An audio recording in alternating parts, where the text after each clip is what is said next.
ভয়াবহ বন্যার করাল গ্রাসে বিধ্বস্ত জনজীবন। দেশের বিভিন্ন প্রান্তে প্রায় ৫৬ লাখ মানুষ এখন এই দুর্যোগের শিকার।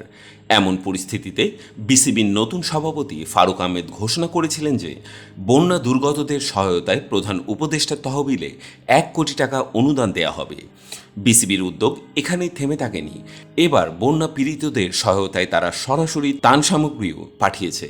গতকাল শুকনো খাবার সহ গুরুত্বপূর্ণ কিছু জিনিসপত্রের ৩,০০০ প্যাকেট বন্যা দুর্গত এলাকায় পাঠিয়েছে বিসিবি। এক একটা ব্যাগে চিড়া, মুড়ি, গুড়, বিস্কুট, মোমবাতি, লাইটার এবং খাবার স্যালাইন দেয়া হয়েছে। ক্রিকেট বোর্ডের এই মহৎ উদ্যোগে যোগ দিয়েছেন দেশের ক্রিকেটাররাও।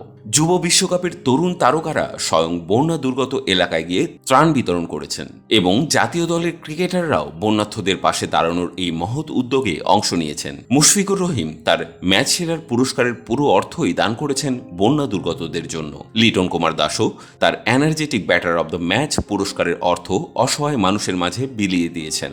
এছাড়াও বিসিবির সভাপতি ফারুক আহমেদ জানিয়েছেন, বন্যার পানি কমলে ক্ষতিগ্রস্তদের পুনর্বাসনে বিসিবি আরও উদ্যোগ নেবে। ত্রাণের পাশাপাশি পরবর্তী ধাপেও তারা একটি বড় অঙ্কের সহায়তা প্রদান করবে। দেশের এই বিপর্যয় মুহূর্তে ক্রিকেটারদের এমন নিঃস্বার্থ অবদান জাতির হৃদয়ে আশা ও সহমর্মিতার বার্তা ছড়িয়ে দিয়েছে।